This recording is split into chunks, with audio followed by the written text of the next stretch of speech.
All right, everyone. So, this is an update video on some things that are going on. And first and foremost, it's been a little slow right now for two things.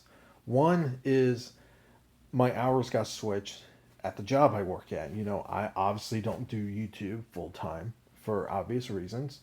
So, I have a job and my hours got switched. And I do come home a little bit later now, so trying to make time to do YouTube stuff during the week is going to be very challenging. Um, and usually on the weekends, I'm kind of busy doing other stuff, just with my life on the weekends too. So I'm trying to figure out how to incorporate making videos for this channel and still do the other stuff. So, um, just to give you guys just to know what's going on. Um, that open space right there is where the Nintendo Switch is going to go. I have it pre-ordered. Uh, I never got a email from Best Buy saying that they were going to cancel or anything, um, and it's all paid for. So that's good.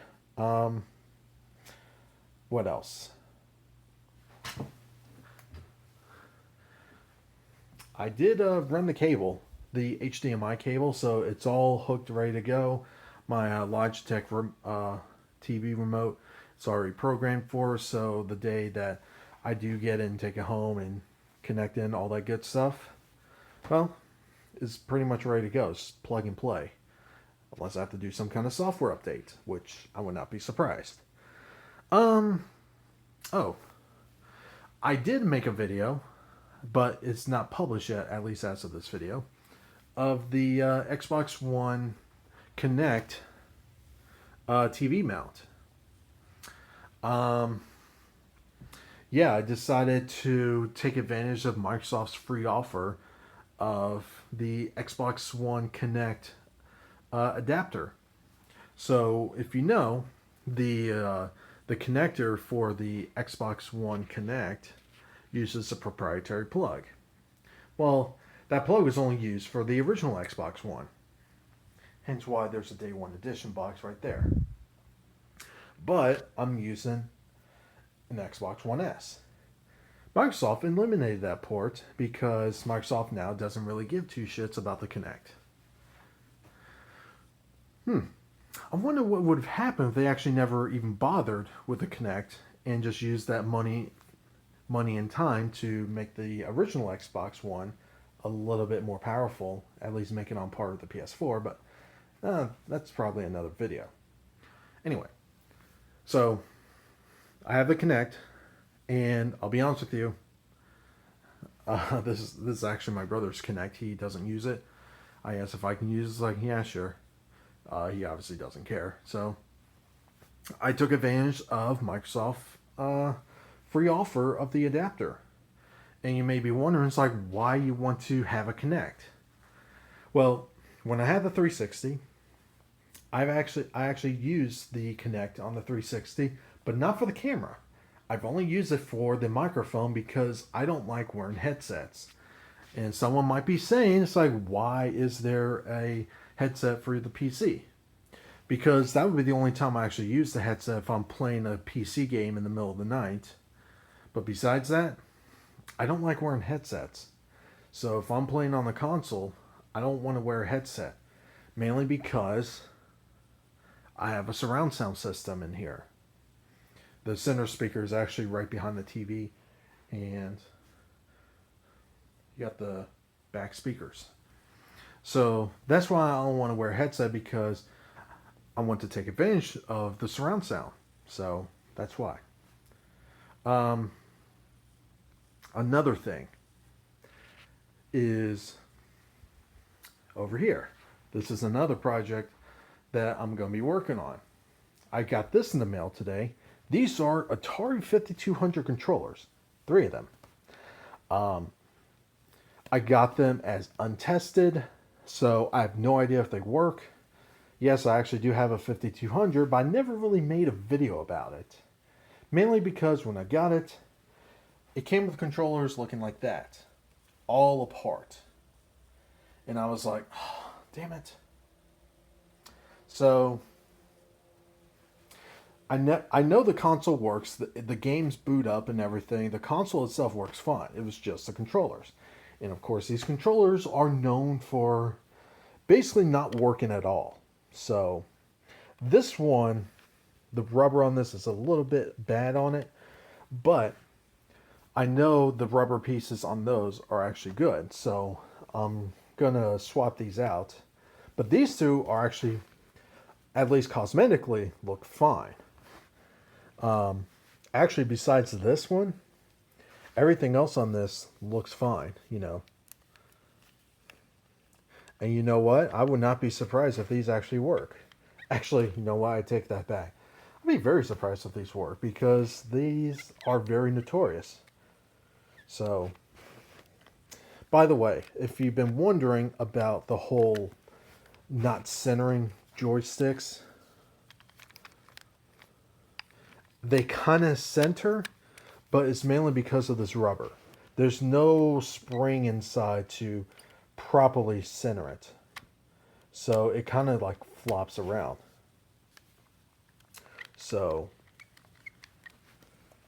but yeah, everything else, I'm going to say this. I'm probably going to assume all the buttons work except for these things. That's probably worst case scenario. So I'll eventually pull out my 5200 and actually test these out. And don't worry, I'll actually make a video on that. So, and if you're wondering how much I paid for these, I paid like $48 for these three. And you may be wondering, it's like, holy crap, that's expensive. Well, people do tend to spend about $25, $30 and up just for one controller that is known to work. So I'm kind of taking a gamble on buying three of them. Now I know you can probably find them for like $20 plus shipping and stuff like that. But it's like, well, I can get all three, and you know, if all three works, great. If not, well, I'll have to take it apart and clean it. And yeah, I did actually try, you know, taking them further apart just to see how it looks. And yeah, it's kind of a pain in the ass, to be honest with you. I have no idea what the hell Atari was thinking, how they thought this was a good idea. I mean, here's how poorly designed this controller is. Minus the phone pad. Let's just concentrate on the top area. Yes, it is kind of cool. You have a pause button. You got to start and reset on the controller. Okay, fine. But you got two buttons on each side, and two of those buttons, you know, one on each side, does the same thing. Why? At least from my understanding, of course. But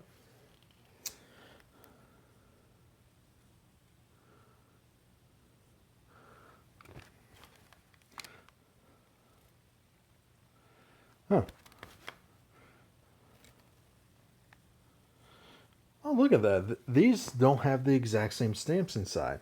So this says USA. This doesn't have one. And this one's from Mexico. Let me grab these real quick.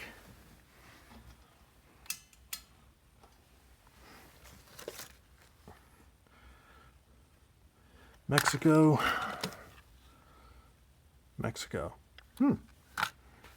That's interesting. So maybe two of these will actually work fine. Which is ironic because this one from Mexico has the bad rubber on it. But this one doesn't have an origin on it. Does have 114, don't know what that means. And this one says USA on it. Maybe these two are the US versions, or the ones made in the US, and then this one is made in Mexico. Maybe. I don't know. But if these two actually work and this doesn't, that's actually going to be kind of funny. It's like, so the US ones work fine, but the one that wasn't made in the US are crap. Interesting.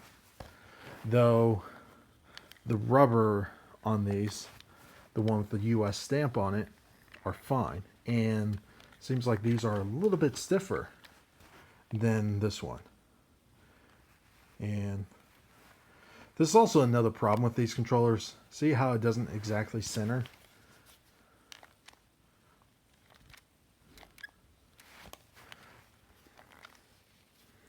Ironically, the US ones actually do kind of center. So maybe these two actually work, and then this is the only one I actually have to fix. That'd be kind of ironic. So expect a video on these. But yeah, besides that, another thing. Excuse the mess there. I'm trying to cover it up because it's absolutely disgusting. I did pick this up on the way back home today. Resident Evil Biohazard, the new one. I'm really excited to play this. I really want to play it. So yeah, I picked this up on my way home. And from what I hear, this is a true throwback to how Resident Evil used to be. So even though it's in first person view, I'm fine with that.